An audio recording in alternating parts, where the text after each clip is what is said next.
Stiglo pismo iz Amerike, iz daleke zemlje velike, iz daleke zemlje velike.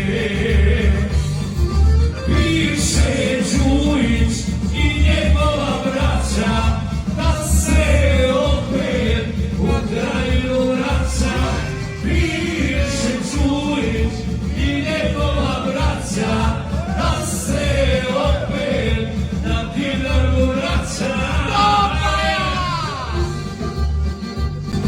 Stiglo pismo iz Amerike, iz daleke zemlje velike, iz daleke zemlje velike. Piše Đujić i njegova braća, da se opet u kraju vraća. Piše Đujić i njegova braća, da se opet na Dinaru vraća.